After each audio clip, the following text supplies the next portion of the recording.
¿Cómo les va? Muy buenas noches, bienvenidos. Esto es Zona Cero, este encuentro que tenemos cada martes para tratar de entender un poquito más de lo que pasa con distintos temas que tienen que ver con la actualidad, principalmente en el ámbito local, pero también sin dejar de tener en el radar a lo que pasa a nivel provincial y nacional. Tenemos una semana intensa. Ayer el gobernador pateó el tablero político de la provincia de Buenos Aires al desdoblar la elección de medio término, la cual en la provincia va a ser el 7 de septiembre, y a partir de eso, bueno, el reacomodamiento de las distintas fuerzas de cara a este nuevo escenario, porque el segundo paso que tiene el gobernador es eliminar las PASO, también, valga la redundancia, que esto también implica un reacomodamiento absoluto de las fuerzas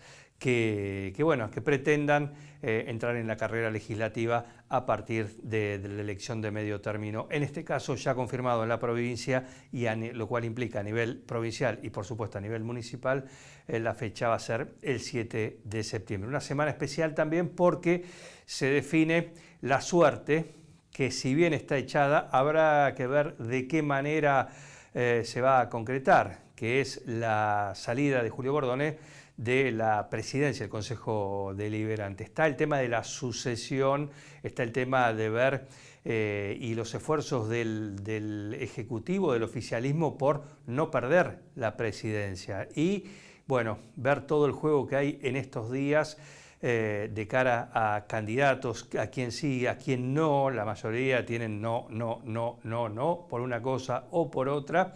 Y el que está esperando, ¿sí?, que es el heredero natural, porque es el que sigue en la lista de sucesión, que es Sebastián Malis, que por ahora te diría que tiene todo, por lo menos naturalmente, todos los números para ser a partir del jueves el nuevo presidente del Consejo Deliberante. Obviamente Julio Bordone vuelve o volvería a la banca, no es que se va o se lo saca del Consejo Deliberante. La intendenta tuvo la opción de qué manera quiere hacerlo, ¿sí?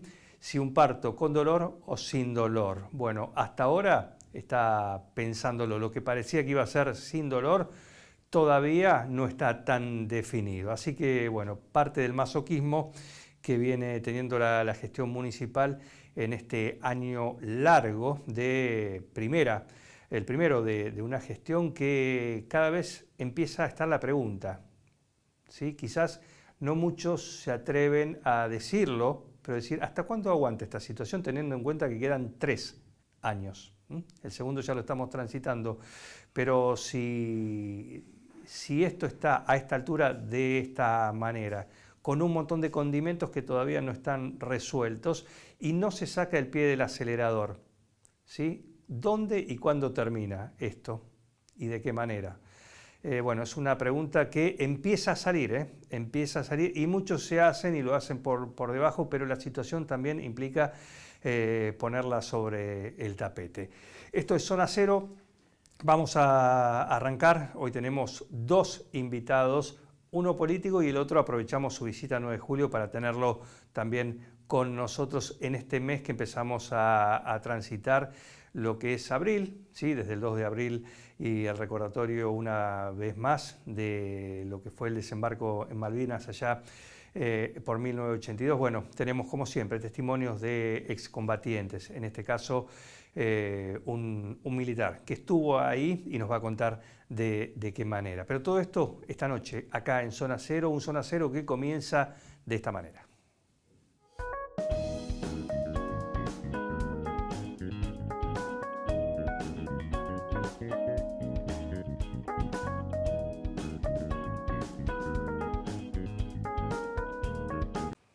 Bueno, es una de las figuritas principales que tiene la política local, un escenario convulsionado que, además de todo lo local, ayer toda la provincia sufrió un sacudón de tablero con lo que fue la decisión del gobernador Kicillof de desdoblar las elecciones. Así que en la provincia se va a votar el 7 de septiembre para todo lo que tiene que ver con lo que ocurre en territorio bonaerense, lo provincial y lo municipal. ¿sí? Después, en octubre, será el momento de volver a las urnas para hacer la elección de legisladores a nivel nacional.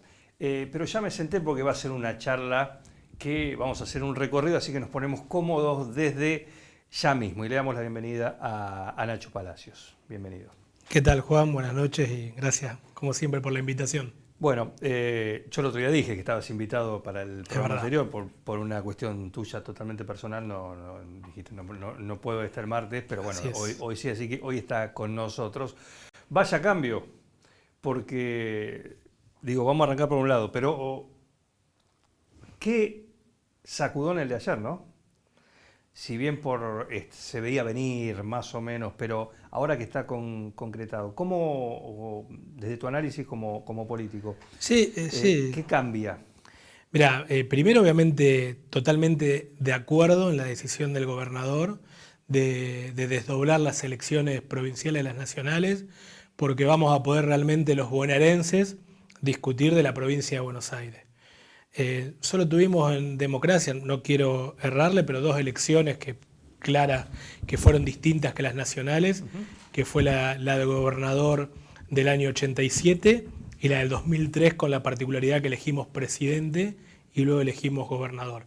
Y si uno ve las elecciones, ve que fueron totalmente distintas. Entonces, claramente la gente pudo optar por la cuestión más local o más de la provincia de Buenos Aires.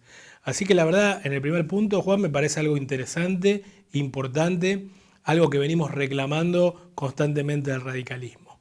Por otro lado, también las dificultades que conlleva nuestro sistema político y electoral, que año tras año se va cambiando de acuerdo a las circunstancias. Y este es un hecho también importante de decirlo. Pensá que estamos en abril y recién ayer se resolvió cómo íbamos a votar y con un pedido de suspensión de paso, que si bien está el cronograma electoral establecido, todos entendemos que se va a suspender. Pero estamos hablando de meses. Y el sistema democrático se nutre de las elecciones y de los partidos políticos. Entonces, y en el mismo año, aparte, estos cambios en el mismo año electoral. Exactamente, y en el mismo año electoral. Algo que realmente nos tiene que llamar la atención, nos tiene que preocupar, porque no hay claridad, no hay reglas de juegos claras para que nuestro sistema democrático se fortalezca.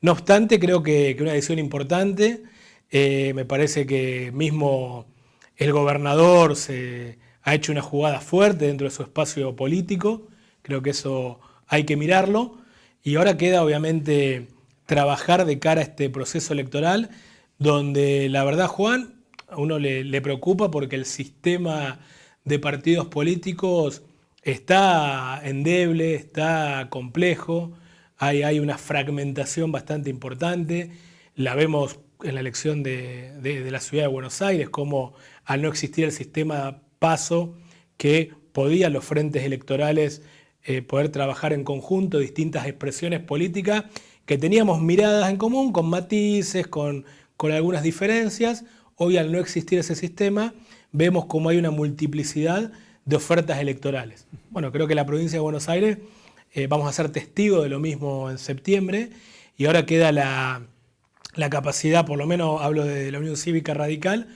primero de unificarnos, que también es un tema a discutir, y después de unificarnos poder realizar la mejor oferta electoral para que la sociedad vuelva a mirarnos y podamos salir de esta dicotomía, de esta grieta estéril entre la locura y en los que ya estuvieron y fracasaron. Creo que ahí está la capacidad del radicalismo de poder encabezar un proceso electoral con distintos sectores afines, pero que el radicalismo sea esa cabeza. Decía al comienzo que sos una de las figuritas principales que tiene la actualidad, ya desde hace unos años, pero teniendo en cuenta la actualidad y aparte siendo partícipe de lo que dejó el primer año de gestión de María José Gentile, con un montón de cosas que ya están sobre el tapete, que ustedes desde el Consejo Deliberante también las están viviendo y están actuando en consecuencia. Quizás la pregunta es decir, hay mucho juego interno, pero la gente también por otro lado pregunta, decir, bueno, y las cosas que realmente nos puede cambiar la vida, ¿sí? ¿Cómo ves todo esto desde adentro? ¿Cómo se ve desde adentro y vamos a entrar despacito en el tema que es esto, ¿no? La actualidad del Consejo Deliberante, con un presidente que dentro de 48 horas, personalmente me parece por lo que he hablado, la suerte está echada. ¿De qué manera se verá el jueves? Alguna cuestión con la sucesión y con el sucesor, más que nada. ¿Cómo lo vivís desde adentro vos? Mira, por un lado creo, y esto lo hemos hablado posterior a la elección del 2023, la composición del nuevo Consejo Deliberante tenía, por lo menos a priori, una mirada distinta a cómo se venía dando. Y creo que en ese sentido se dio algo distinto. Creo que tiene más relevancia el Consejo Deliberante, o por lo menos tiene mayor discusión de la que venía teniendo, la que se venía dando. Eso creo que es importante. Después, y esto es una mirada personal, en este último tiempo me parece que estamos en una trampa de discusiones más internas, y vos lo decías en la pregunta, no nos terminamos enfocando muchas veces en los problemas que tienen nuestros vecinos, ¿no?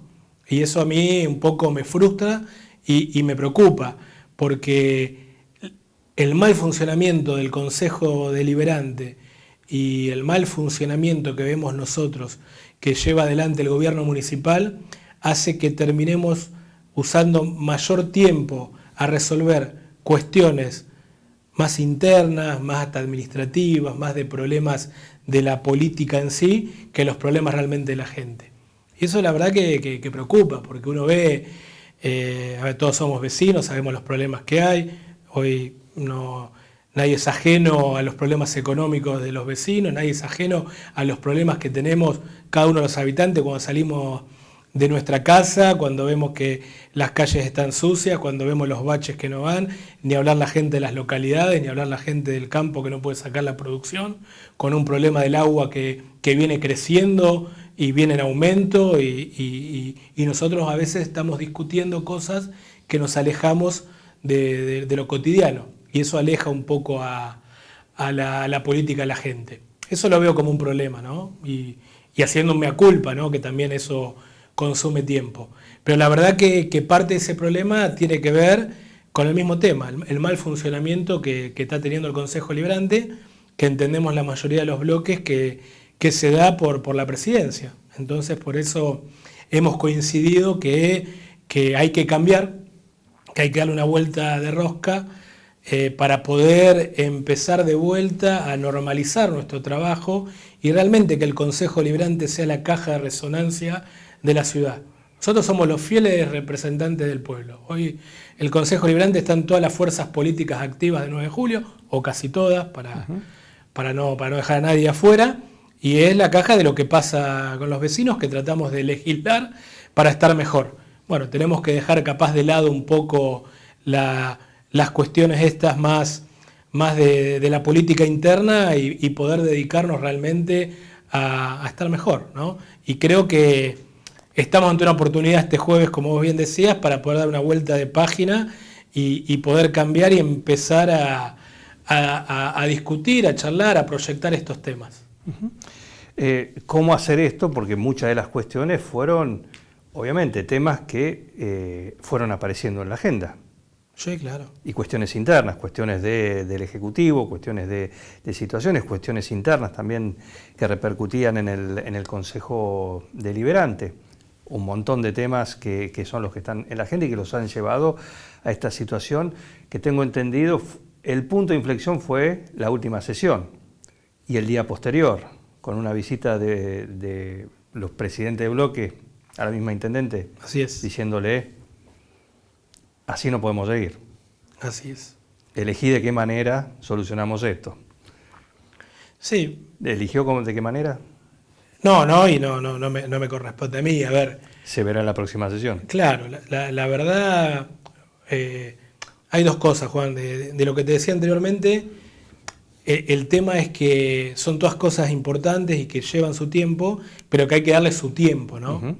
Y no hay que dejar de discutir los temas de los jueces. Entonces hay que darle su tiempo, obviamente, porque tenemos que hacer que funcione el Consejo Deliberante, tenemos que hacer que funcionen las instituciones, tenemos que ser los que controlemos al gobierno municipal, tenemos que ser los que denunciemos si hay problemas existentes o si hay temas que tiene que resolver la justicia, como lo ha hecho este Consejo Deliberante, pero a la vez tenemos que legislar sobre las situaciones que vivimos cotidianamente los nuevejulienses.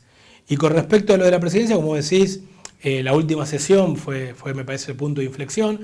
A ver, esto es algo que ya se venía viendo hace tiempo y se venía planteando en las distintas esferas del ámbito del deliberativo, charlando con los distintos bloques de concejales, pero bueno, hubo situaciones particulares que no dieron para más, y como acá está en juego la institucionalidad, porque el presidente del Consejo Deliberante es la figura más importante después del intendente municipal, entendimos que había que dialogarlo con la intendenta, ya que por usos y costumbres quien gana la elección y quien es intendente elige al presidente, por eso se ha elegido a Julio Bordone. Bueno, ojalá que el jueves Julio haga un gesto de grandeza y dé un paso al costado, porque creo que por un lado está perjudicando a su gobierno municipal y por otro lado nos está perjudicando a todos. Entonces me parece que uno, si no está a la altura de las circunstancias, y lo digo con mucho respeto, tiene que tener la grandeza para dar un paso al costado. Yo quiero ser 9 de Boca y no puedo ir a jugar de 9 de Boca. Juego al 9 con mis amigos de Fútbol 5. Bueno, uno tiene que saber dónde puede jugar, en qué momento puede jugar, y si está perjudicando al equipo, tiene que dar un paso al costado. Y creo y espero que el jueves dé este paso, Julio. Te traigo a los efectos colaterales de muchos de estos temas, principalmente el de lo que generó el sacudón, que fue el tema del San Cayetano. Tanto Nandi como después lo del coach. Y todo eso que cómo impactó internamente y cómo a lo largo del desarrollo de la comisión investigadora fue haciéndose el camino y ustedes fueron protagonistas. La semana pasada tuvimos un diálogo nosotros porque la verdad que fue parte de lo que viene pasando desde entonces. ¿Por qué dije lo de Nandi? Porque viene pasando desde ahí.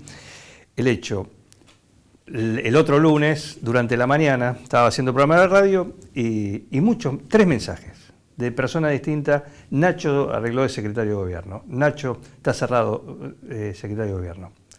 Podemos decir públicamente, lo comenté el otro día también. Te mandé a vos directamente. Nacho, me llega esto. ¿Es así? Vos me dijiste que no, pero también noté una suerte como de cansancio, como de, no enojo, no lo tomé hacia mí, pero en el sentido de decir, ¿y a qué va la pregunta? Desde Nandi, porque se habló, y se habló del operativo Seducción, que tengo entendido que lo hemos hablado otra vez, y también parte de algunos ofrecimientos hubo hacia vos del Ejecutivo, dada la situación, y por tu peso político. Te sentís, pero siguen estando estos rumores. Entonces, ese enojo te provoca enojo, te provoca que el hecho de decir, te sentís lo que se hizo operado permanentemente, qué cosas son reales de todo lo que se dice. Contame. Sí, yo creo que hay, por un lado, esto que vos decís, operaciones de distintos sectores políticos, y mucha especulación. Perdón, porque creo que lo dije y si no, el otro día tu respuesta fue, no voy a ser secretario de gobierno. Así es.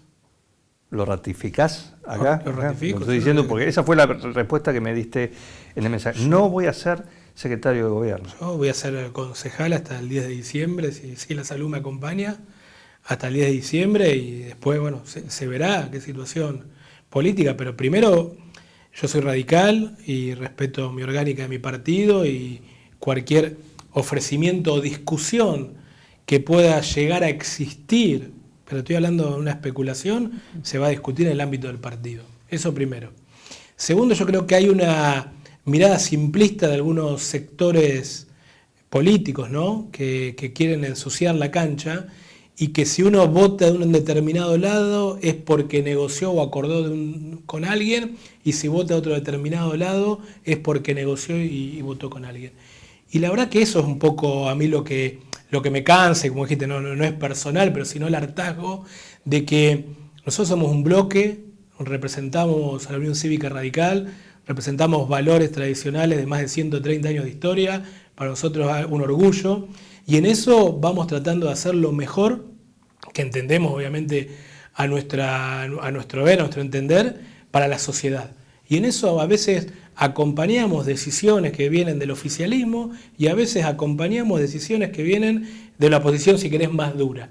Y eso hace que se especule constantemente. Y la verdad que es una mirada muy, muy chiquita, de chiquitaje, una mirada muy, no sé, mala, destructiva, de esta política sucia que quiere siempre ensuciar, valga la redundancia, a quien no piensa de una determinada forma o a quien no piensa de otra. Pareciera que hay que estar todo el tiempo de la oposición y querer que todo salga mal, o si uno vota a un lado es porque negociaste, porque acordaste y porque hablaste. Y la verdad que no es así, Juan.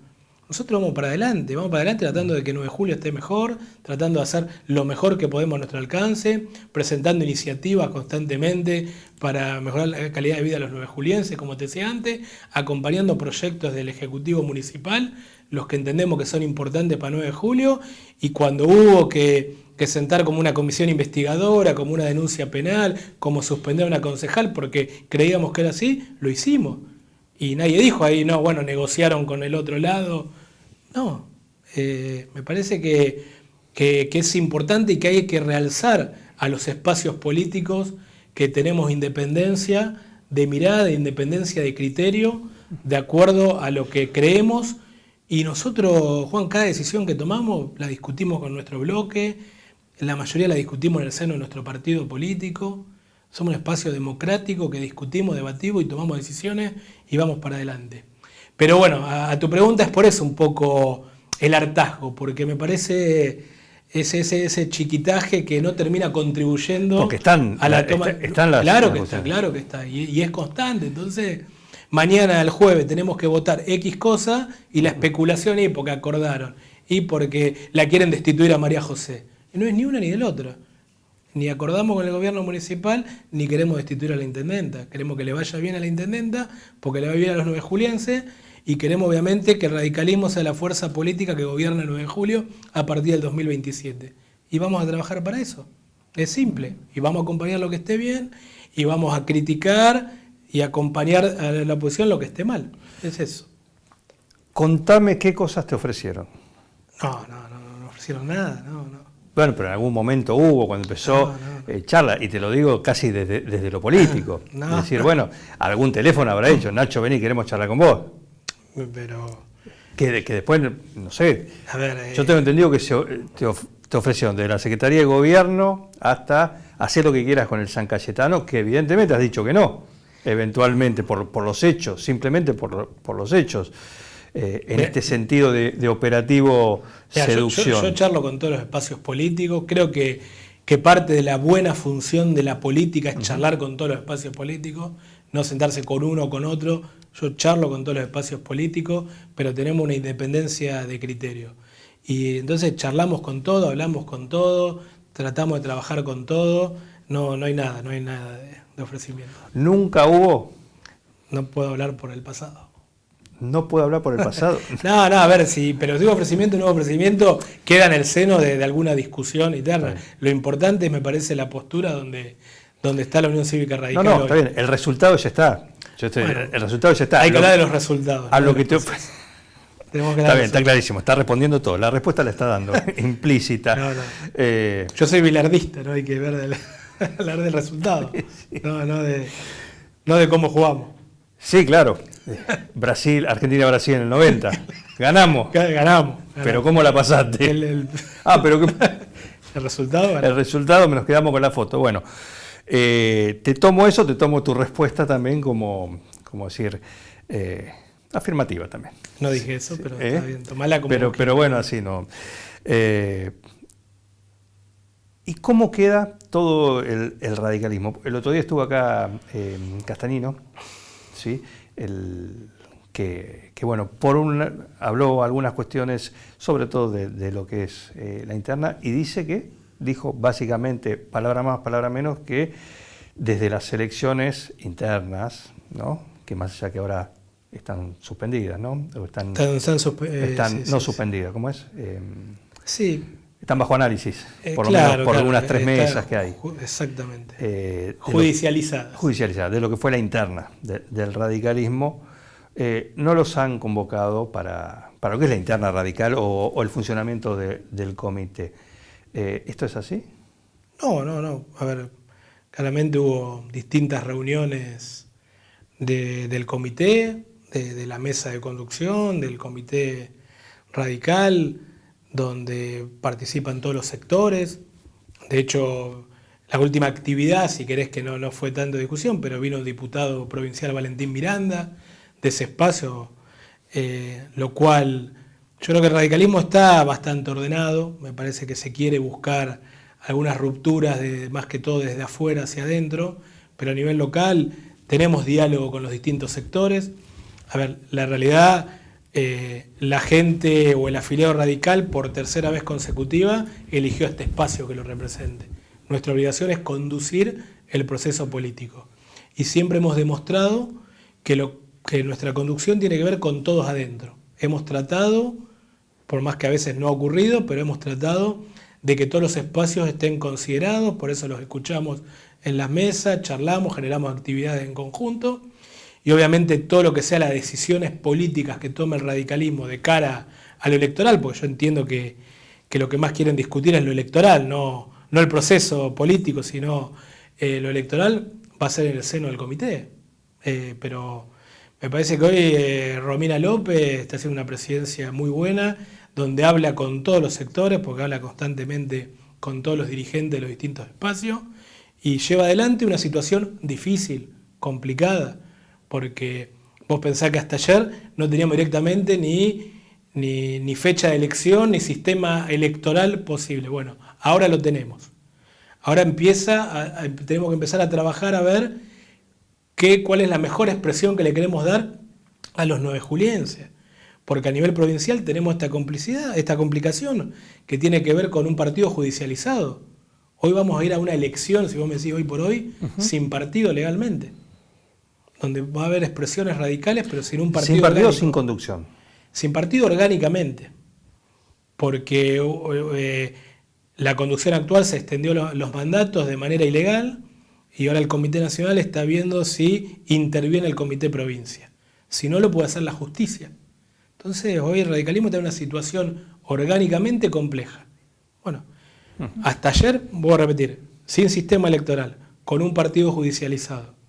La verdad que lo que estamos haciendo el 9 de julio me parece importante porque estamos trabajando para tener radicalismo unido para el próximo proceso electoral. Un radicalismo unido, pero a su vez también está como el caso también del PRO, que tenés los puros, ¿sí? Los que son más dialoguistas con todos y los que se están acercando a la libertad avanza. Eso también lo tenés en el radicalismo. ¿Eso está acá también?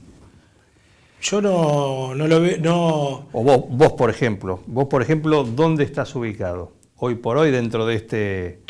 Yo que te lo dije al principio, yo creo que el radicalismo tiene que ser la cabeza de un proceso, de un espacio político del sentido común. No podemos seguir en la grieta, en la locura, insisto, y en los fracasados. Claro, pero la presidenta dijo... Déjame aclarar eso. La presidenta fue sacada de contexto de esa nota. Fue sacada de contexto. Sí, claramente. Si uno la escucha, recordamos que el título no tiene nada que ver. El título era hay que reflotar Juntos por el Cambio acá para mejorar 9 de julio, para todo eso. El título no tiene nada que ver con la nota. La escuché y sé lo que piensa Romina y sé cómo viene actuando Romina. Así que eso no es. Que tenemos que armar un espacio en el medio, que el radicalismo lo encabece y que pueda haber dirigentes del PRO, dirigentes de la coalición cívica, dirigentes del GEN, a mí me parece bien, pero el radicalismo tiene que ser la cabeza. Por eso yo no me imagino un Juntos por el Cambio como lo conocimos hasta ahora. Y también hay que ver en esos espacios políticos qué es lo que pasa de cara a la elección. Yo al PRO lo veo más cercano a Milei en la provincia de Buenos Aires. Hoy los dirigentes del PRO, tanto Santilli como Ritondo, están planteando eso. Yo no me quiero meter en la interna del PRO, ¿no? Pero están planteando eso. Entonces, pero el escenario local es totalmente distinto. Bueno, por eso mismo, el escenario local es distinto y para nosotros también es distinto. Por eso tenemos que trabajar y estamos trabajando en fortalecer el radicalismo. más allá de estas miradas que vos bien lo dijiste, donde hay radicales que van a jugar con Milei, donde hay radicales que van a jugar posiblemente con Kicillof o con algún vertiente del peronismo, pero va a haber una gran parte de los radicales que vamos a trabajar para armar una expresión que sea la que represente el sentido común y que vamos a trabajar para el 9 de julio representar la mayoría de los 9 julienses. Nosotros vamos a trabajar en eso. Vamos a ser la cabeza de ese proceso y esperemos que se sumen más sectores y actores para poder lograr que la comunidad esté mejor. Hoy por hoy, este espacio o tu cabeza, tu referente radical es... En la provincia, Facundo Manes. Facundo Manes. Facundo Manes, que piensa de esta misma manera. Facundo Manes está en charlas, en acercamientos con varios. Uno de ellos con Emilio Monzó. Así es. Con la parte de, vos dijiste el GEN también, bueno, parte de ese grupo que conforma el GEN, el Partido del Diálogo y algún otro más que no me acuerdo quiénes son. ¿Está teniendo charlas desde ese nivel hacia abajo? Sí, claro, estamos charlando. ¿Qué tan fuerte es eso? ¿O son charlas nada más de exploración, de ver que con un escenario, bueno, obviamente que desde ayer es otro, ¿no? Sí, claro, era un escenario que se especulaba, pero lo que coincidimos esos espacios políticos es en la construcción de una mirada, y yo te lo digo el sentido común para graficarlo, ¿no? Después la locura tiene que venir el sentido común. No podemos tener esa Argentina del péndulo que vamos una vez para un lado, después vamos para el otro constantemente, y en el medio hay argentinos que la estamos pasando cada vez peor, que nos estamos empobreciendo cada vez más. Entonces en esa mirada hay que trabajar en la construcción de esa alternativa. La sociedad tiene que visibilizar, no puede visibilizar hoy o es Milei o es Cristina, o es lo que está ahora, insisto, con esa locura galopante, o es el pasado que nos trajo hasta acá. Entonces tenemos que tener la capacidad, y en eso tanto Monzó, Stolbizer y a otros sectores políticos están pensando lo mismo. Nuestra capacidad es trabajar en eso y hacer la mejor expresión para esta elección, sabiendo que es muy difícil, porque sabemos que es muy difícil, porque la polarización hoy es muy grande, porque justamente la sociedad mira de un lado, mira del otro. Esto que hablamos acá a nivel local, que yo te daba el ejemplo de las operaciones, o es blanco o es negro, pasa lo mismo en la política. Y la verdad para mí es frustrante eso. Nosotros tenemos que ir a una política que nos podamos sentar todos en una misma mesa, que podamos pensar objetivos comunes y no teorizarlo, hacerlo. Bueno, hay que empezar. Hoy la elección desdoblada nos permite la posibilidad de pensar en construcciones locales, que antes no podíamos, porque la elección nacional era la que mandaba. Entonces éramos rehenes. Y te condicionaba. Y te condicionaba. Se votó Cambiemos, listo, era Cambiemos. No teníamos discusión. Hoy la provincialización de esta elección va a permitir construcciones locales. Y la verdad que para nosotros, por lo menos lo que pensamos gran parte del radicalismo, y más que todo a nivel local, que es una gran oportunidad para ofrecerle al vecino 9 de julio una propuesta importante, interesante y con otros actores de la sociedad. Nosotros vamos a trabajar a partir de ahora en eso. Vamos a hacer un supuesto. Vamos a hacer un supuesto. Un supuesto que en algún momento te han llamado. Primero, yo tengo entendido, creo que se lo hemos preguntado a la intendente, no viene acá y le estamos esperando desde hace más de un año. Ya va a venir en cualquier momento, imagino que tiene la puerta abierta. Pero lo hemos hablado con vos también oportunamente. Cuando ella asumió, ¿los convocaron? ¿A ustedes? Ella en su momento dijo que sí, pero que no se habían puesto de acuerdo. Básicamente algo así. No recuerdo exactamente, pero ustedes dijeron en su momento que no los habían llamado. A ver, hubo una reunión. Nosotros, en aquel momento, al comienzo de todo. La intendenta gana las PASO, me convoca y me habla de trabajar juntos. Digo del 10 de diciembre. Y en ese, antes, por eso yo te quiero llevar antes, yo dije, bueno, cualquier charla hay que hacerla con el partido. Entonces el partido, institucionalmente, tuvo una reunión para tratar de trabajar juntos y ponerse de acuerdo. No hubo acuerdo, desde ahí no nos llamaron nunca más. Pero eso antes del 10 de diciembre. Antes del 10 de diciembre. Antes del 10 de diciembre. Perdón, antes de la elección ¿Entre la PASO y la elección nacional? Entre la PASO, la general o antes de asumir, no recuerdo bien la fecha, bien. Después de la PASO y antes del 10 de diciembre. Bueno, pasó eso. Pongamos este supuesto, que te ofrecieron, te llamaron, después cuando salió lo de Nandi y todo eso, te ofrecieron. Sabemos que, o uno tiene que ver por los hechos, hasta ahora, por los hechos que si hubo ofrecimiento, la respuesta fue no. Eventualmente, pesó el hecho de que a vos te han hecho algunas cuestiones tema Zabaleta en su momento, ¿sí? La campaña del 20 también tengo entendido que hubo algunas cuestiones con algunos radicales también, y que a través del PRO, a través de operaciones, de cuestiones que tienen que ver, han hecho que radicales votasen también en su momento a la hora de la interna, de por entonces y Juntos por el Cambio. Y que te llamen o que te fueran a buscar cuando el barco se está hundiendo, por ponerle una simbología. Titanic, impactado el iceberg. No, cuando salió de Southampton con todo el lujo todavía, que lo podés decir, ahí no. Cuando ya tenías la rajadura de 7 metros y el agua empezaba a entrar. Ahí venía a disfrutar. Es un supuesto. Es un supuesto. ¿Pesó todo este contexto con esta suerte de decir, ahora me venís a buscar, después que me hiciste el sábado? ¿Pesó en una eventual negativa? ¿A un supuesto hipotético menú de ofertas? Déjame dos cosas. Un juego es un supuesto. No, una, permitime no hablar de supuestos, porque no me parece correcto. Pero la otra, que sí quede claro, yo no hago política pensando en revanchismo o nada por el estilo. Yo hago política pensando en el futuro y qué es lo mejor en este caso, para la sociedad. Entonces siempre vamos a priorizar eso. Y también lo hago y lo hacemos en nuestro espacio siempre una mirada orgánica, porque nos ha pasado en otras etapas del radicalismo que había 1 o 2 dirigentes que tomaban decisiones y nos enteramos por el diario. Y no queremos repetir ese pasado, queremos un espacio fuerte. Así que a tu pregunta, permitime sí, claro, no hablar de supuestos por un lado, pero por la otra, dejar bien en claro que nosotros vamos a mirar siempre para el futuro y no para el pasado. Bien, clarito. Bueno, gracias por venir. Te agradezco la invitación y que me hayas permitido por lo menos este final no hablar de supuestos. No hablamos de supuestos. Perfecto. Gracias. Muchas gracias. ¿Qué va a pasar el jueves? Sesión ordinaria. Sí.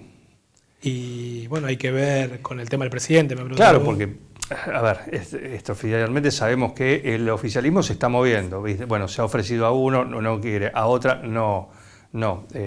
Habían propuesto a García, claramente no, porque es parte, muchas de las cosas o actitudes o cuestiones que ha ejecutado Bordone, se cranearon desde ahí adentro y permíteme ir un poquito más atrás desde el cerebro de todo, que es Mauricio Vivani. Pero ¿qué va a pasar? Porque quieren mantener la presidencia, pero evidentemente hasta ahora no estarían teniendo el candidato.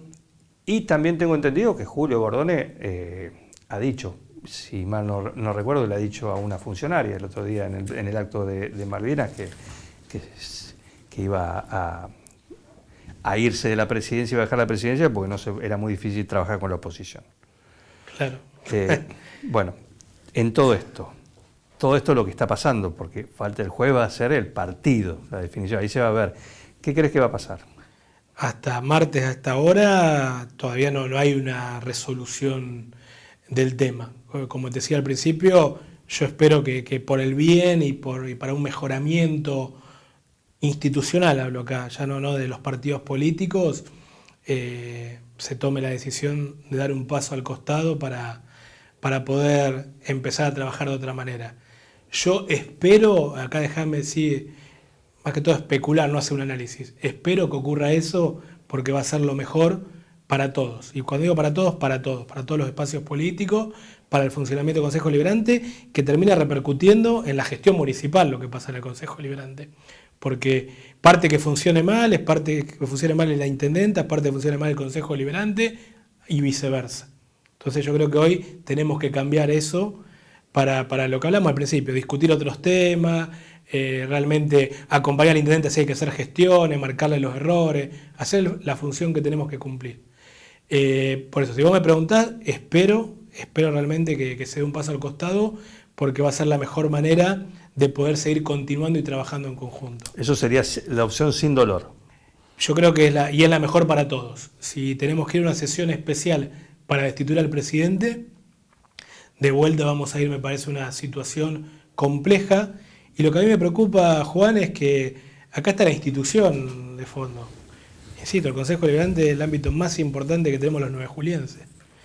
Y lo estamos tironeando, y ya, viste, hay cuestiones que, no sé, son egos personales, son falta de mirada política o hasta falta de compromiso con la sociedad. ¿Para qué tironear tanto cuando hay una situación que ya está marcada por la gran mayoría de los concejales y que todos entendemos que lo mejor para funcionar, que lo fuimos a hablar con la intendenta de la mejor manera, ¿no? Para tomar una decisión en conjunto entre todos y que sea lo mejor para 9 de julio. Y lo digo con total sinceridad, sin cassette, ¿no? Algo para, bueno, ya está, no, esto no funciona así, mejorémoslo y trabajemos de otra mirada todos juntos para que realmente todos estos problemas que estoy diciendo, en vez hoy de haber hablado de la situación hídrica del partido 9 de julio, de cuándo mudamos el basural, de cómo mejoramos las pymes que estaban pasando cada vez peor, seguimos discutiendo estos temas.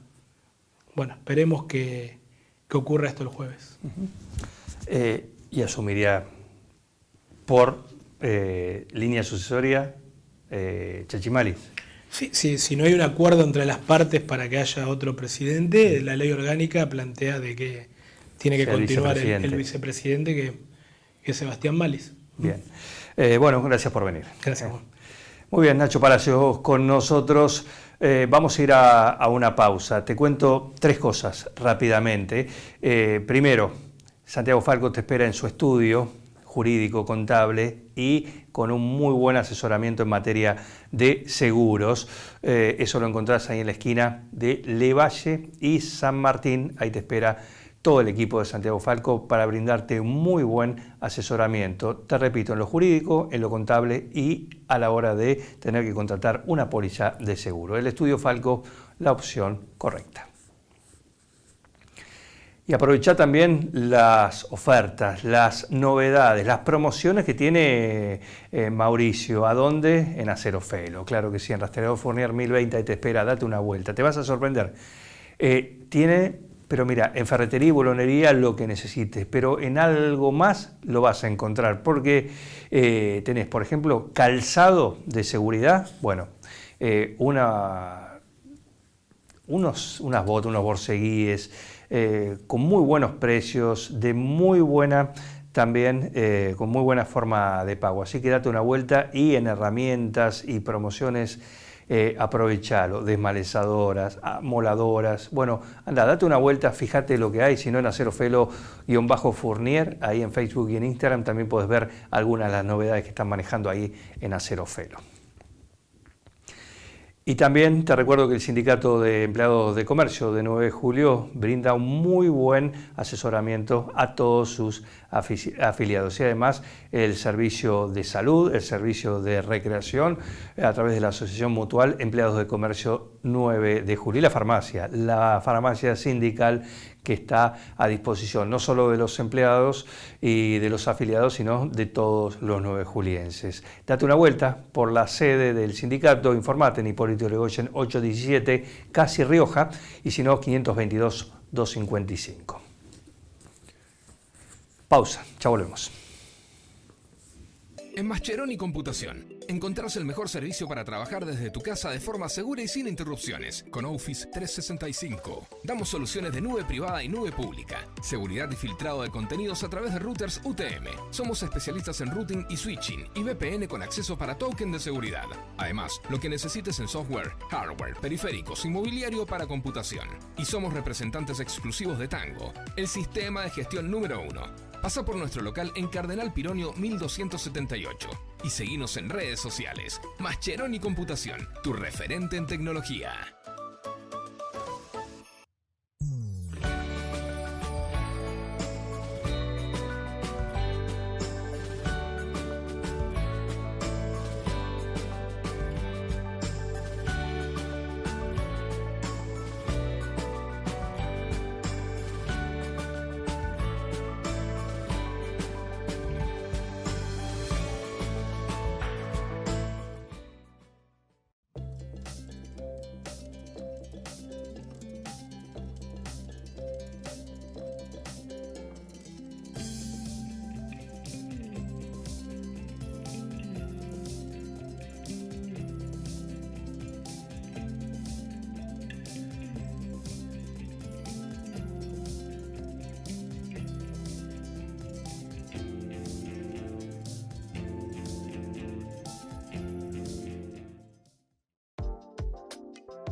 Usar el horno eléctrico cuesta energía y plata. Optimiza su uso cocinando varias cosas a la vez o apagalo unos minutos antes de que termine, aprovechando el calor. Ahorra energía sin dejar de cocinar rico. Pequeños cambios hacen la diferencia. Cooperativa Eléctrica y de Servicios Mariano Moreno Limitada. Siempre cerca.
Muy bien, y quienes nos vienen siguiendo a través de estos años acá en Zona Cero saben que llega el mes de abril y es un lugar en el cual nosotros nos gusta reconocer a aquellas personas que estuvieron vinculadas a lo que fue Malvinas. Tenemos a nuestros veteranos, por supuesto, y a veces estamos acostumbrados quizás a escuchar los relatos, lo que vivieron justamente ellos, en este caso, o algún otro veterano que en definitiva eran civiles que les tocó ser el servicio militar por entonces y ser convocados para ir a las Islas Malvinas. Pero también es interesante escuchar las vivencias de aquellos militares, aquellos profesionales que les tocó también ser parte del Teatro de Operaciones y de lo que fueron ese mes de abril, mayo y parte de junio en las Islas Malvinas, allá por 1982. Hoy está con nosotros alguien que la semana pasada lo tuvimos acá, el 9 de julio, el 2 de abril, justamente brindando una charla multitudinaria en el cuartel de bomberos, organizado por la gente de bomberos, y está acá con nosotros y vamos a charlar con él. Es el coronel retirado Dardo Forti. Bienvenido, Dardo. Gracias por la convocatoria y a la audiencia también, muchas gracias. Y solo darle un aviso a la audiencia de que lo que van a escuchar es algo seguramente inédito. ¿Te emocionaste, te sorprendió el auditorio que tuviste el miércoles por la noche en Bomberos? Sí, increíble, increíble. Hacía tiempo, mira Juan, yo recorro todo el país dando conferencias, vine de Catamarca, de La Rioja, Mendoza, San Rafael. Anoche el auditorio, yo doy unas conferencias un poquito fuera de lo normal, ¿sí? 5 minutos aplaudiendo de pie, la verdad que me emocioné hasta las lágrimas. Increíble ese aplauso sostenido que no muchas veces se recibe y en un tema tan complicadito como es Malvinas, ¿no? Que bueno, cada uno tiene su opinión sobre el tema de la guerra. Eso sí, pero lo vamos a dejar de lado eso porque, como siempre, en este caso, escucharlos, en este caso a vos, que fuiste un protagonista a través de lo que te tocó, la diferencia, como recién marcaba, ¿no? Que muchas veces escuchamos relatos de veteranos que eran civiles, que les tocaba el servicio militar y tuvieron que ir. Pero en el caso tuyo, a vos te agarró ya siendo oficial. Siendo subteniente. Tenía 2 años de antigüedad, recién recibido. Bien. Yo manejé el área más sensible, más complicada de la guerra, la menos aplaudida, la menos reconocida, que es la logística. ¿Qué es la logística? Es todo lo que está atrás del soldado para que el soldado sobreviva y pueda apretar el gatillo. Si no hay logística, no hay soldado. Es comida, agua, calzado, ropa, carpas. Nosotros siempre, y estoy convencido de esto, y lo digo, y además porque estudié historia de otras guerras, cuando la logística fracasa, el primero que sufre es el soldado. Y Malvinas, lo digo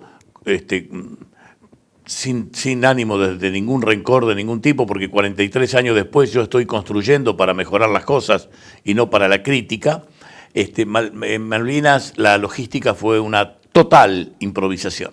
Tengo 10, 15 ejemplos de la improvisación logística. Y cuando se improvisa, o cuando decimos, como decimos los argentinos, cuando se ata con alambre, no termina bien. Vamos a arrancar por el lado. ¿Vos cuándo te enteraste y cuándo llegaste también a las islas? Nosotros el 3 de abril, nosotros llevamos el regimiento más grande de la guerra. El regimiento 3 de infantería, que en ese momento estaba en la tablada, donde en el 90 pasó ese drama. El 3 de abril nos ordenan prepararnos para Malvinas. 1000 hombres y todos los abastecimientos de la logística para 30 días. Para que el público tenga idea, 30 días de abastecimiento para 1000 hombres es una cantidad de carga significativa. Estamos hablando de no menos de 5 o 6 camiones.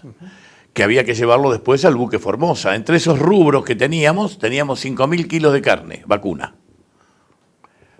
Cuando yo hago todos los números, yo distribuí tareas en cada subáreas, ¿no? Yo manejaba vestuario. ¿Un equipo de cuántos?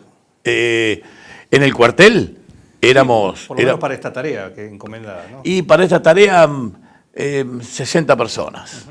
En el equipo mío de Malvinas fueron 40. Pero yo tengo áreas importantes.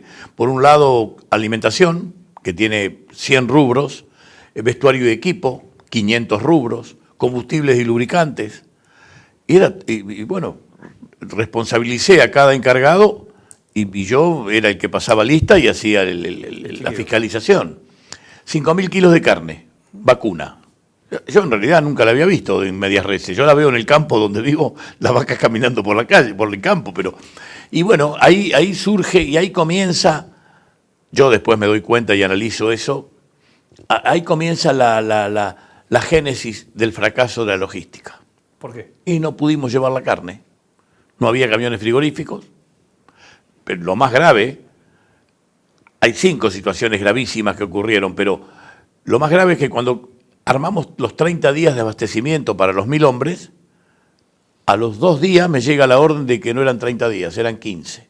Es más difícil reorganizar que organizar de una, ¿se entiende? Tuvimos que bajar todo y organizar para 15. 24 horas trabajábamos. El día 4 o 5 me dicen, no, Forti, no son 15 días, ahora son 7 días. Bueno, te imaginás que llevamos todo al barco, buque Formosa en el puerto de Buenos Aires. Buenos Aires tenía una situación que me llamó la atención, que era excesiva alegría, excesivo jolgorio por la guerra. El pueblo de la... Yo cuento esto para que el argentino, el público y el televidente se dé cuenta de lo que estaba pasando en Buenos Aires, que después difiere de Río Gallegos. El público del puerto de La Tablada llenó todas las terrazas del regimiento y cantaban. Era como que habíamos ganado el partido sin entrar a la cancha. Consigo el camión cisterna, un GMC de la Segunda Guerra Mundial, 5.000 litros de nafta super, fundamental para los Jeep Mercedes que llevábamos y para los radares Racing. Cuando yo hacía 10 tareas diferentes, yo hacía viajes permanentes a Palomar para llevar pertrecho y porque los aviones que iban a llevarnos a Río Gallegos salían de Palomar. Pero mientras tanto yo tenía gente mía trabajando en Buenos Aires. Y Brocio, un sargento primero, era el responsable de llevar el cisterna con los 5.000 litros de combustible al puerto.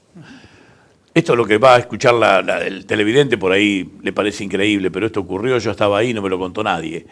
Brocio va a embarcar y el capitán del buque le dice, no, muchacho, el camión con esta pérdida no puede subir al barco. Tenía una pequeña pérdida. Me llama, no había celulares, yo estoy en la guardia del Palomar y me dice, jefe, no puedo subir, hoy me lo tomo con una sonrisa porque 43 años, no puedo subir al barco porque tiene una pérdida. Y digo, bro, si vos sabés cómo se arregla una pérdida de un tanque de combustible, comprá 1 kilo de dulce membrillo, ponele el dulce membrillo. Hace eso, cuando el capitán del barco ve que tenía un forúnculo de dulce membrillo, dijo, no, muchacho, esto no va. Así que ahí comienza el desastre porque tuvimos que dejar el combustible y llevar un camión cisterna de la Segunda Guerra Mundial vacío. Yo lo quería llevar porque me servía para transporte de mis cocinas rodantes. Bueno, embarcamos a Río Gallegos. Llegamos 5 de la tarde del día 11, más menos. Fue la primera etapa, nadie nos esperaba, 1000 hombres. Comimos un guiso improvisado a las 5 de la tarde en el piso, espalda con espalda, como se come en el terreno. Entonces, terminamos de comer a las 5 de la tarde, digo al logístico, ¿y dónde duerme la tropa? Que era una responsabilidad mía, más o menos secundaria. Me dice, ya está solucionado. ¿Y dónde van a dormir? En la cárcel. Las tropas que iban a pelear con los mejores soldados del mundo durmieron en la prisión. Pero lo peor no había llegado. 9 de la noche el logístico me dice, Forti, yo cuando me llamaba ya no sabía con qué iba a salir. Miro el reloj, me dice, Forti, hay que preparar 1000 raciones para mañana, cruzamos a Malvinas. Le digo, pero son las 9:15 de la noche. Estoy en Río Gallegos, no conozco a nadie. Salga, golpee, derribe. Bueno, salimos, el pueblo de Santa Cruz, el comerciante realmente excelente. En Santa Cruz nadie se reía, todos con caras adustas, todos preocupados. Preparamos 1000 raciones, que no es fácil, 1000 milanesas, 2300 huevos, porque iban 2 huevos duros también acompañando. Iba un alfajor y el pan, y bolsitas de polietileno. Pero todo no conseguimos. Así que eso fue una verdadera falta de respeto. La milanesa se mezclaba con la cáscara del huevo duro, porque además tenías que ponerla donde podía. Claro. Y bueno, cruzamos a Malvinas. Cuando cruzamos a Malvinas, ya ahí casi que confirmo que era la génesis del fracaso. No nos esperaba nadie. El regimiento más grande de la guerra, caminando hasta Puerto Argentino. En esa época el aeropuerto estaba a 10 kilómetros de Puerto Argentino, hoy está en Montplisant. Caminando con un bolsón portaequipo que, para que tengan una idea el televidente, y pesa 1,5 bolsas de papa, mínimo. El mío pesaba 2 bolsas de papa, porque yo llevaba de todo, hasta pilas, era un kiosquito mi bolso, pero lo tenía que cargar al hombro. Claro. Así que bueno, empezamos mal. Empezamos atado con alambre, llegamos a Puerto Argentino 5 de la tarde, casi oscureciendo, porque en otoño oscurece más temprano y aclara bastante más tarde. Nos alojamos ahí afuera de Puerto Argentino con las carpitas. Una carpa, para que tenga idea el televidente, son 2 pedazos de lona que se unen con broches, sin piso, y 2 palitos de madera. Una falta de respeto. Nos alojamos, las primeras luces, me levanto y lo voy a ver al logístico, le digo, ¿dónde empiezo a preparar la comida? Los 1000 soldados querían comer. La ración fría ya estaba perdida. ¿Te imaginas que un sándwich de milanesa la había preparado un día antes? El viaje, la estadía, la espera, la caminata a Puerto Argentino, la ración fría desapareció, sin cena. Le digo, ¿dónde está toda la logística? Y el capitán me dice, Forti, está todo en el buque Formosa. Ah, perfecto. ¿Y el buque Formosa? Está en Buenos Aires. Ah, estupendo.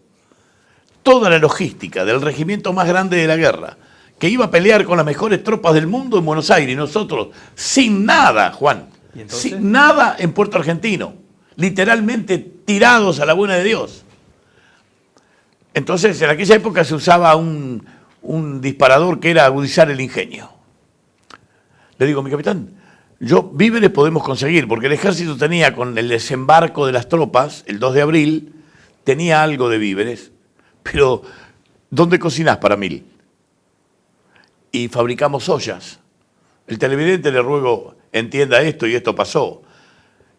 Abrimos tambores de 200 litros de gasoil. Lo tuvimos que lavar en Malvinas. Yo quiero que por un instante se imaginen lo que es lavar un tambor de gasoil en Malvinas sin Mr. Músculo, con el detergente militar, que es tierra y agua. Como yo lo cuento en el video, en el documental que hizo el ejército del libro que escribí, las primeras comidas salían con un ligero perfume IPF.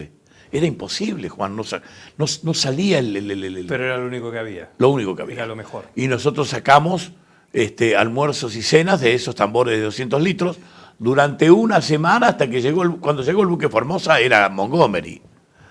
Pero tardó una semana. Sí. ¿Y es cierto lo de las cercas de las casas? Esa es la pregunta del millón. Yo no tengo ninguna crítica para esto pasó y lo tenemos que corregir y ya se ha corregido. Nosotros llamamos cocinas rodantes de la Segunda Guerra Mundial, que es una gran olla de 300 raciones rodeada de glicerina. Para que el televidente tenga una idea, es parecido al baño María de la abuela. Sí, el baño María cuando calentaba la comida. Acá es glicerina que adquiere 400, 500 grados de temperatura, hierve el agua y empezás a cocinar. La cocina era leña. Y la pregunta es, ¿y la leña? Y la leña no estaba. Los Kelper tenían en ese entonces unos cercos muy lindos, muy prolijos, unas maderitas con escudo arriba, estrellita. Y bueno, en 10 días fue un recuerdo. Tuvimos algunos dramas diplomáticos con el tema ese porque estaba todo prohibido, pero había que conseguir leña. Y bueno, se acabó la leña y ahí viene la gran creatividad. Por eso me comparto lo que dicen los ingleses, ¿no? de la voluntad y del espíritu de los soldados argentinos. Cualquiera que quiera leer un libro, No Pig, ni La otra cara de la moneda, La savia de la guerra, La canción de un soldado, todos hablan de la voluntad del soldado argentino. Nosotros, queridos televidentes, hicimos fuego con tierra.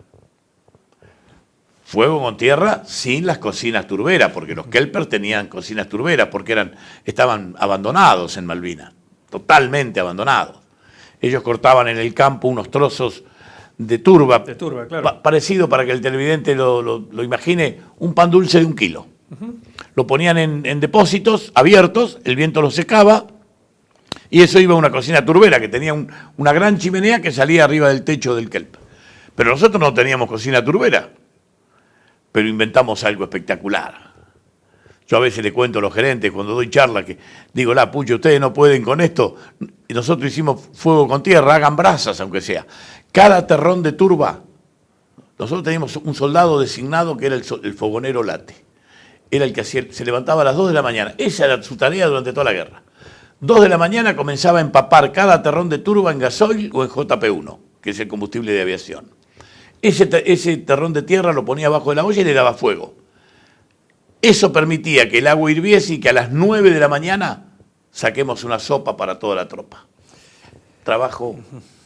Y que contra eso peleó el soldado argentino, porque le cambiamos todas las costumbres. El soldado amanecía con una sopa y a las 5 de la tarde un guiso, que era la sopa mejorada. Y realmente eso rompía las costumbres del soldado argentino. Y otra sensación estupenda que fue fatal, que no había pan. Nada. ¿Había harina pero no había pan? No. Había maquinaria y había panadero. Pero no había harina. Pero no había materia prima. Claro.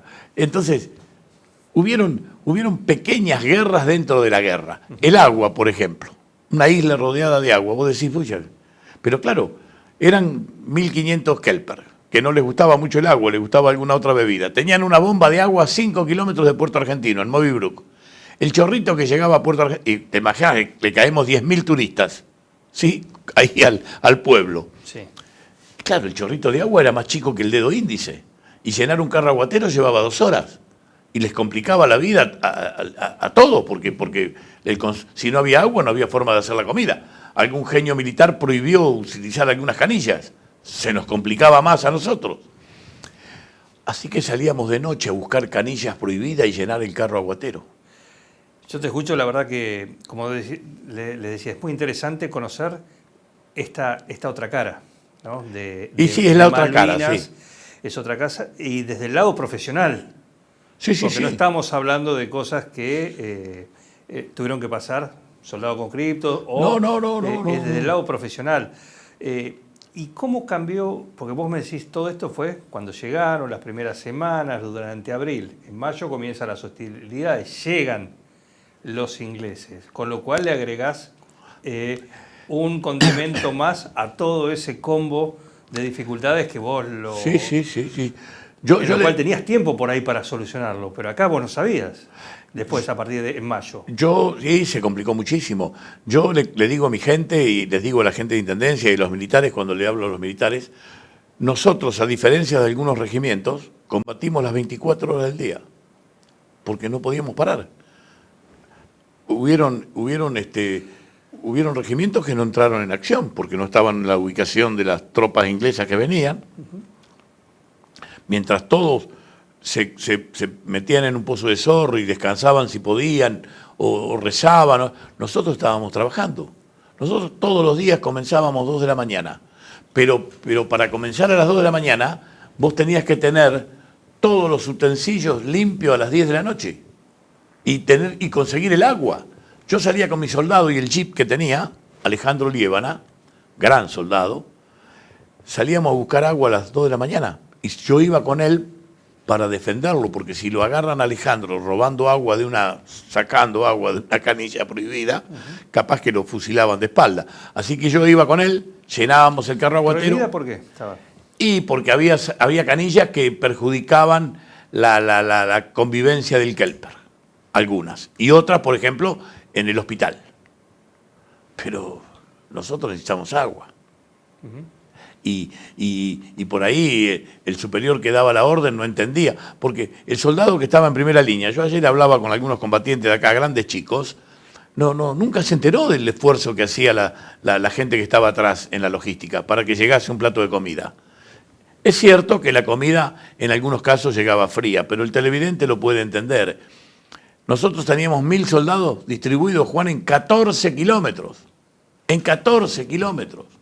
Así que cuando vimos el panorama dijimos, nosotros no podemos atender 14 kilómetros. Teníamos una sola cocina. ¿Siempre en la zona de Puerto Argentino? Sí, todo Puerto Argentino, hasta Zapper Hill y un poco más. Y dijimos, porque ya las cocinas se rompían todas y los ejes se corrían, porque no podías meterte en el vehículo a campo traviesa.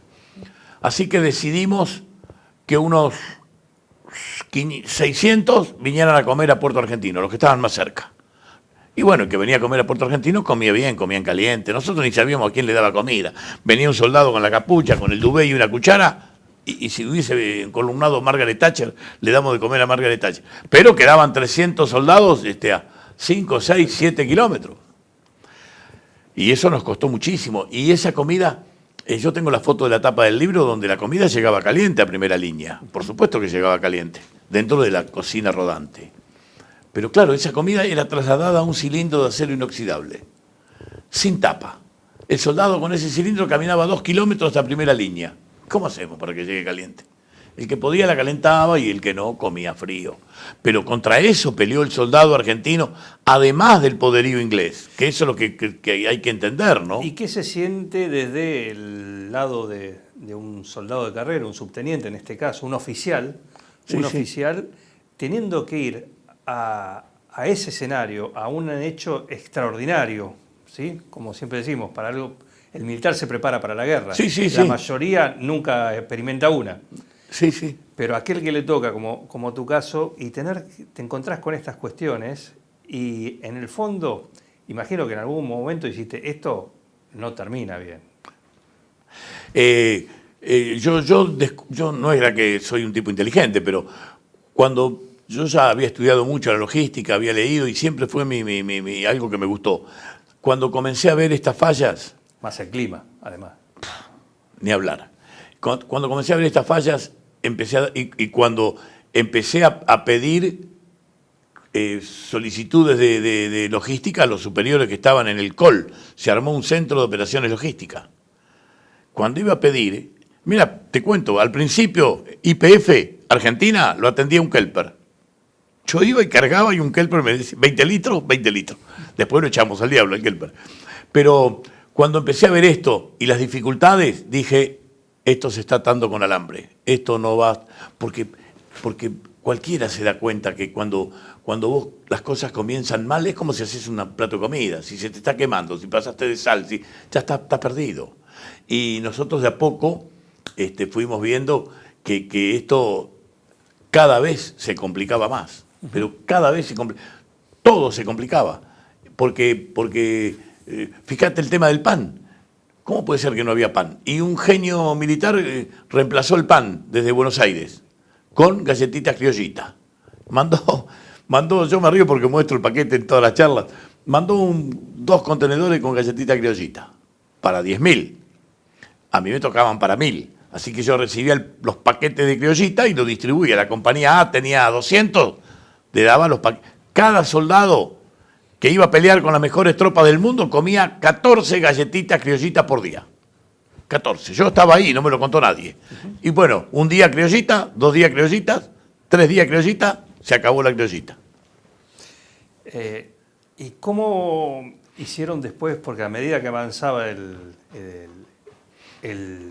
tiempo también, pero también ya la llegada de los británicos, y no tenía ya abastecimiento por agua. Nada. Por aire tenías que esperar que alguno cruzase y que lo pudiera lograr. Venían algunos aviones con víveres deshidratados. Claro, por eso digo, ¿cómo fueron manejando eso a medida que avanzaba? Mirá, yo armé un depósito de contingencia. Yo dije, nosotros no nos podíamos tirar a la pileta y hacer la gran fiesta un día y al otro día no tenías nada.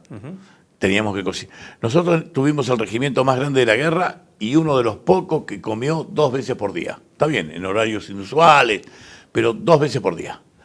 Yo armé un depósito importante de reserva que hacía lo justo para 1.000. Y iba reservando, qué sé yo, aceite deshidratada, zanahoria deshidratada, queso, dulce batata. Nosotros, mira, te cuento más, en ese aspecto no tuvimos drama, lo pudimos administrar, pero era muy difícil. El soldado comenzaba la mañana sin desayuno, las veces que hubo desayuno, que vino del continente, un mate cocido soluble que era exquisito, y después se terminó. Y después no había azúcar. Y entonces, bueno, vos tenías que racionar lo que podías, pero lo importante, el jefe de regimiento me ordenó, Forti, 2 comidas por día. Y nosotros hacíamos 2 comidas por día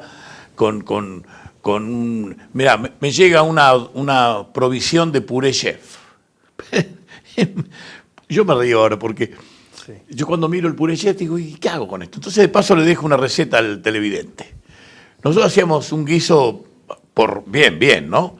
Y cuando estaba por finalizar la cocción del guiso, yo los bendecía con puré chef. le da un gusto extraordinario, le da un cuerpo que no lo podés creer. Si no, ¿qué hacía con el puré? Si no tenía lugar donde ponerlo. Así que ese guiso que hacíamos salía con Puré Chef, creo que es una marca, ¿no? Sí, un clásico. Y salía excelente. Pero bueno, esas improvisaciones, a nosotros no nos preocupaba el tema, casi no nos preocupaba el tema de la guerra, nos preocupaba la guerra de la alimentación, claro, del trabajar 24 horas para... Porque el drama era conseguir los víveres, conseguirla. Nos quedamos sin glicerina. Yo llevé glicerina, todas las cocinas funcionaban. Si no tenés glicerina no podés cocinar porque la olla explota. Yo iba a pedir glicerina al centro logístico. Y fui un día, me dijo, no, subteniente, no hay glicerina. Fui al otro día, no hay glicerina. Y entonces lo llamé al logístico. Ya uno cuando está en la guerra, algunas situaciones del mando cambian. Sí, la cadena de mando se cambian. Lo llamo logístico y le digo, mi capitán, nos vamos a quedar sin glicerina. Yo hoy voy a descubrir dónde está la glicerina. Sí, Forti, pero mire que... Vamos a ver. Salgo a investigar y encuentro los tambores de glicerina. Voy a verlo al capitán y le digo, encontré los tambores. No me dan legítimamente glicerina, tenemos que ir a conseguirla.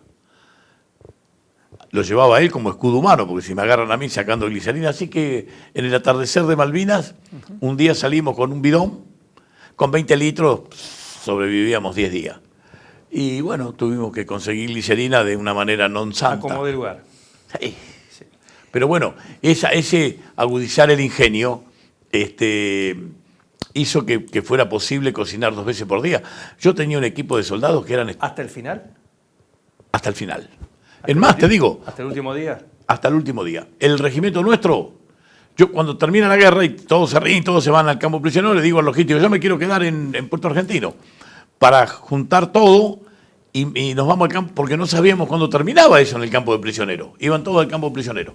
Me quedo con un camión Volvo inglés, amarillo, llevo todos los víveres que tenía en ese depósito medio de contingencia, los cargo en el camión, engancho a la cocina rodante y me voy al aeropuerto, donde estaban todos los prisioneros. Claro, el tipo cuando me recibe el inglés con eso me dice, ¿a dónde iba? Yo tenía un soldado Geller que hablaba inglés. Le dije, nada, nosotros somos del regimiento 3, quiero alimentar a mi soldado. Así que me dejaron pasar. Cuando empezamos a cocinar en el campo prisionero, los ingleses venían a sacarse fotos en la cocina rodante de la Segunda Guerra Mundial. Yo cociné en el campo prisionero. Después de un día y pico ahí, ordenaron marchar a Puerto Argentino, caminando por la ruta, y embarcamos en el Canberra. Siempre nos cuentan también, y es conocido, ¿no? Lo que tuvieron que vivir muchos excombatientes cuando volvieron. Sí. Esa algarabía que vos mencionabas al principio, quizás sobre todo en la ciudad de Buenos Aires, había desaparecido. Sí. Mirá, pero ¿cómo se vivió la posguerra desde el lado tuyo, desde el lado de un oficial? Internamente también, no sé si en tu ciudad o donde vos estuvieses destinado, sino también dentro del ámbito castrense. Yo estuve prisionero en el Canberra. Nos dieron el Tratado de Ginebra en castellano, desprolijo, pero en castellano. Los oficiales en camarotes de 4, los suboficiales en camarotes más grandes y los soldados en el gran salón de comedor del Canberra con piano. Pero, bueno, como el Tratado de Ginebra. Yo tenía agua caliente, música funcional. Ahí escucho que Galtieri que ordenaba hundir el Canberra. Digo, estamos todos locos y estamos nosotros acá. Y bueno, salíamos a la cubierta a fumar un cigarrillo. Todo el equipaje nuestro lo tiraban al mar. El mar estaba cubierto de mantas, bolsones, todo al mar. Nos hicieron subir con un bolsón, pero lo tiraron todo. Nos dieron mantas nuevas, nos dieron café con leche y comida caliente. Después de 70 días de que el Canberra, 80 días que el Canberra había salido. Pero lo más triste fue cuando llegó a la dársena de Puerto Madryn. Los oficiales del Canberra se pusieron en el ¿cómo le llaman? A la escalera que une el barco con el continente. Nos saludaban a los oficiales, íbamos bajando, todos teníamos la jerarquía, estaba la Cruz Roja, nos atendieron perfectamente bien, pero nadie nos recibió. Había unos 3 pobres tipos gordos ahí esperando a los veteranos de guerra que habían peleado la única guerra del siglo XX. Nadie. Bueno, un panorama muy triste, ¿eh? Muy triste. Ya te estaba haciendo sentir culpable de la derrota. A nosotros que habíamos ido. Pero vos sabés que el pueblo, como dice algún gran político, nunca se equivoca. Cuando salimos del espigón que tiene, no sé si 1000 metros o más de 1000 metros, todo el pueblo de Puerto Madryn con banderas, guardapolvos, aplaudiendo, y te sacaban las lágrimas. La posguerra fue muy dura. Y en el regimiento también. ¿Por qué? Y porque mi impresión, a mí me da la impresión que no habíamos hecho lo correcto para tener un triunfo en la guerra, cosa que no era posible, nunca. Nunca. Pero ¿es tu opinión o lo que vos crees que es lo que les hicieron sentir a ustedes? Muchos compañeros míos sentían eso. Vos imaginate que al principio los veteranos de guerra fueron totalmente desconocidos. Cientos de tipos vendiendo curita y vendiendo pavada en los trenes. Porque el ejército yo no me meto con el gobierno, pero hicieron muy poco. Hoy la situación cambió 100%. 100%. Hoy tenemos hospitales de primer nivel, atenciones en Favaloro al veterano de guerra totalmente gratis. Yo tengo atención médica totalmente gratis, sin médico de cabecera acá y en la quebrada de Humahuaca y en Ushuaia. Pero pasaron 40 años. Y muchos quedaron en el camino. Ayer, allá en la ciudad de Salto, donde estuve en el acto, un profesor habló de un número de desaparecidos que no tiene los datos. Ahora cuando yo vuelva a Salto lo voy a ir a corregir. No hay muchos datos de suicidios, pero nosotros arrimamos suicidio habla de que, por ejemplo, un soldado mío murió, Donda,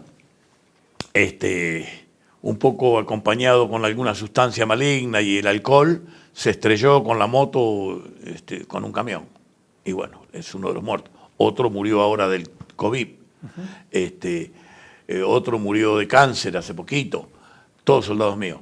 Pero suicidio, yo no quiero poner un número, pero por lo que escuché por ahí en alguna versión más o menos lógica, hablan de más de 300 casos.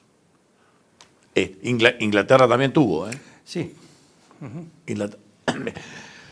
El tema de la posguerra, mira, yo di una conferencia, vino la doctora de Palo Alto que maneja un hospital de la posguerra en Estados Unidos y contaba que todavía hoy tienen síndrome postraumático de la guerra de Vietnam, que pasaron unos añitos, ¿no?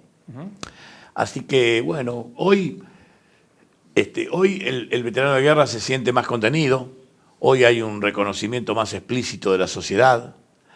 El acto de ayer acá fue estupendo.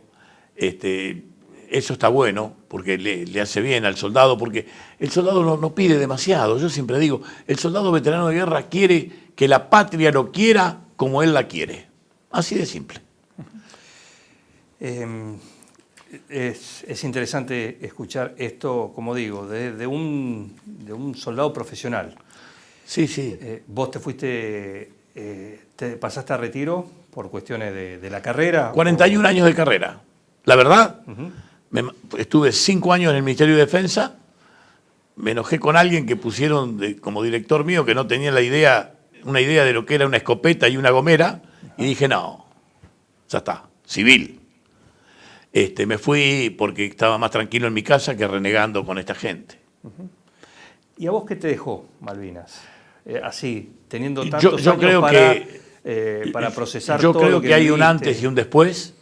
La catarsis que hice yo fue realmente estupenda y fue escribir, trabajar en el libro y al principio dar conferencias. Tiene 2 libros, Dardo, Hasta el último hombre. Hasta el último día y Ikigai. Ikigai es de motivación. Exactamente. Pero ahí también cuento la historia de mi vida, ¿no? Bueno, Ikigai explica el concepto japonés, que es un poco... Exacto, es tener un propósito en la vida.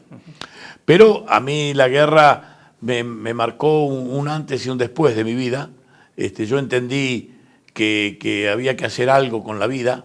Entendí que... Yo pensaba en Malvinas cuando caían las bombas, cuando vos pensás que te vas a morir, que yo siempre cuento que ahí el ego te abandona. Vos pensás que, digo, pucha, tengo mis viejos, no tengo familia, no tengo herederos. Yo vivía en unas situaciones, por ejemplo, con un amigo, el teniente Martela viene a comer. Yo a los amigos que venían a mi puesto comando les daba algo en especial. Siempre tenía algo en especial, porque yo era el comandante en Puerto Argentino. Tenía un Jeep Mercedes-Benz, tenía depósito. Venía alguien, les daba alguna bebida espirituosa que conseguía. Me compraba una cordobesa que vivía al lado mío, porque yo tenía prohibido entrar al supermercado. O un plato de guiso caliente. Martela viene a verme y a la semana está muerto, ¿me entendés? Eso impacta muchísimo, ¿no? De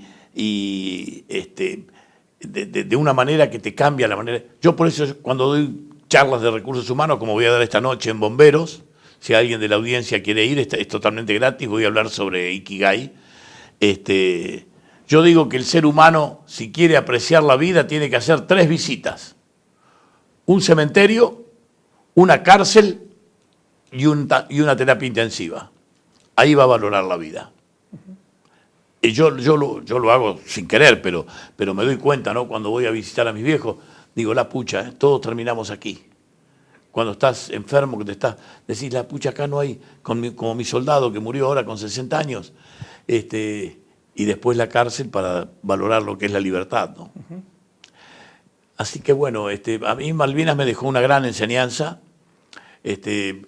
Yo tengo un capítulo del libro Ikigai que se llama Erra y aprende, hijo, una carta que le escribo a mis hijos sobre todos los errores que cometí en mi vida.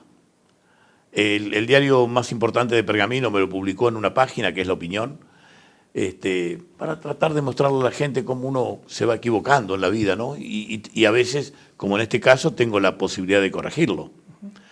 Hoy estoy bastante...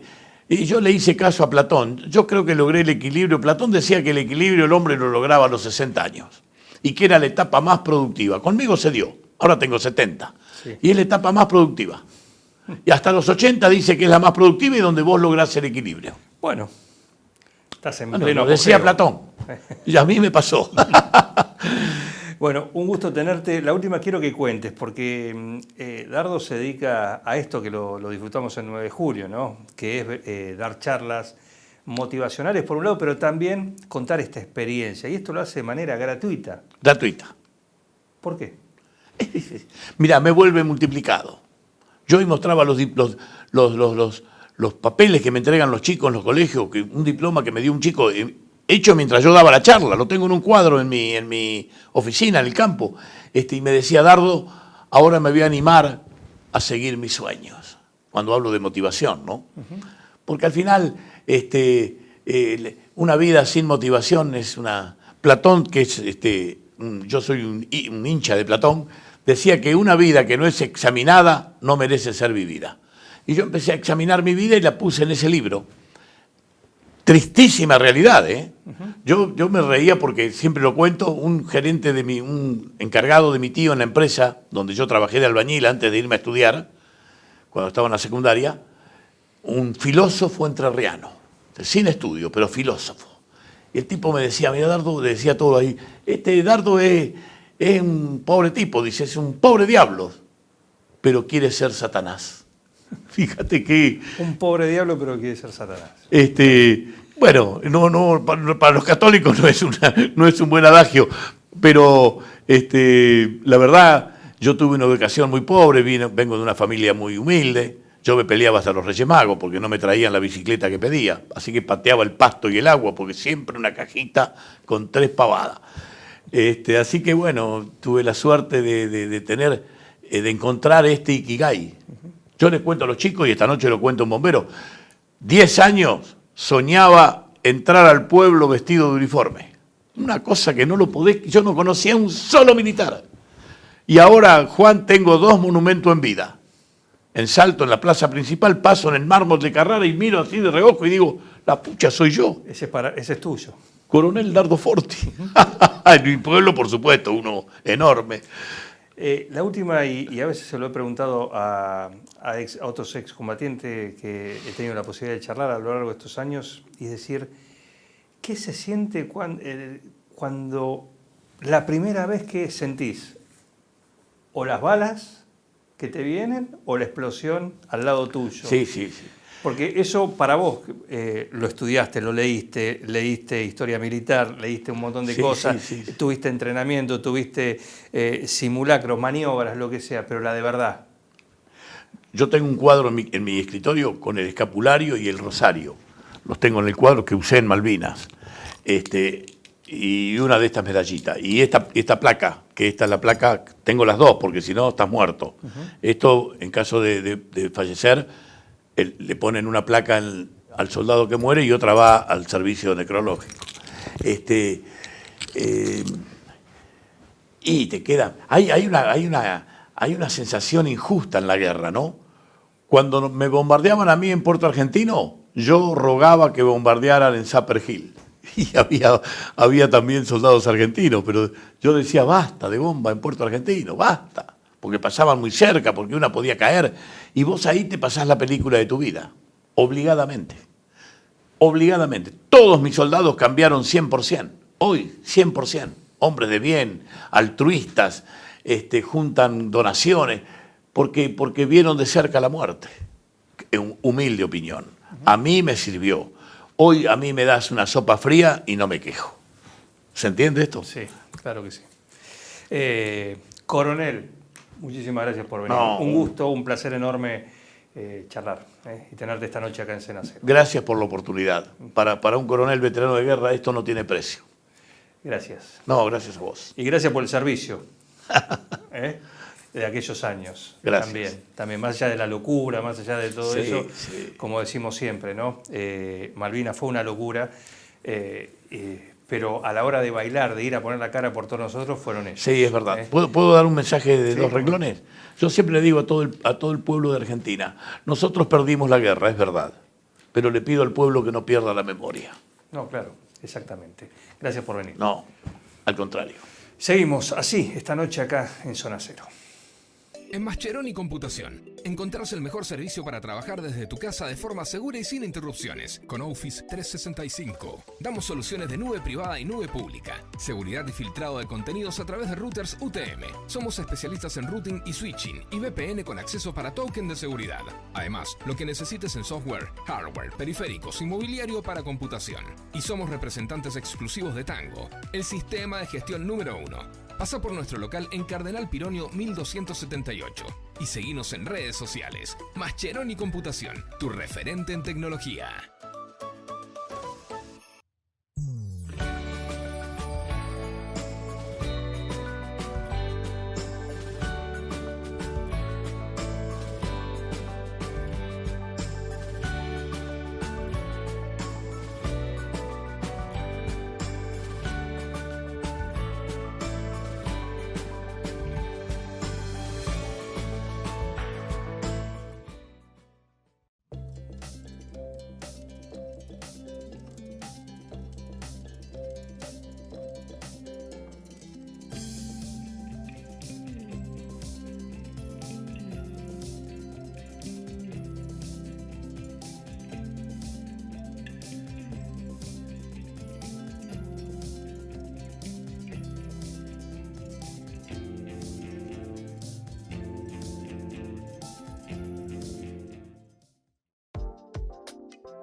Usar el horno eléctrico cuesta energía y plata.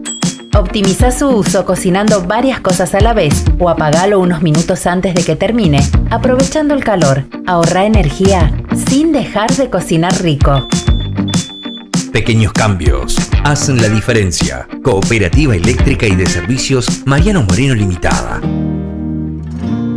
Siempre cerca.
Muy bien, hasta acá llegamos con Zona Cero, así que, pero antes de despedirnos, date una vuelta por lo de Julio Bordone. Sí, hablamos de Julio desde su lugar político, por supuesto, ¿no? Pero tiene su lugar, su tradicional negocio, Julio Indumentaria, repleto de las mejores opciones a la hora de estar vestido, de manera formal o informal. Así que date una vuelta, porque para la temporada de frío, para estar muy bien vestido, la opción es darte una vuelta ahí por Julio Indumentaria, que además de ropa, tenés accesorios, tenés calzados, cinturones, perfumes. Bueno, lo que necesites para empilchar muy bien, lo encontrás en Julio Indumentaria. Muy bien, Carlos Baicén, la puesta en el aire. El agradecimiento por estar ahí y en esta noche acá en Zona Cero, y nos reencontramos el próximo martes. ¿Con qué panorama? Bueno, seguramente con algunos cambios a nivel local de lo que tenemos hasta el día de hoy. Así que pasen un muy lindo fin de semana. El martes próximo nos volvemos a encontrar acá en Zona Cero. Chau.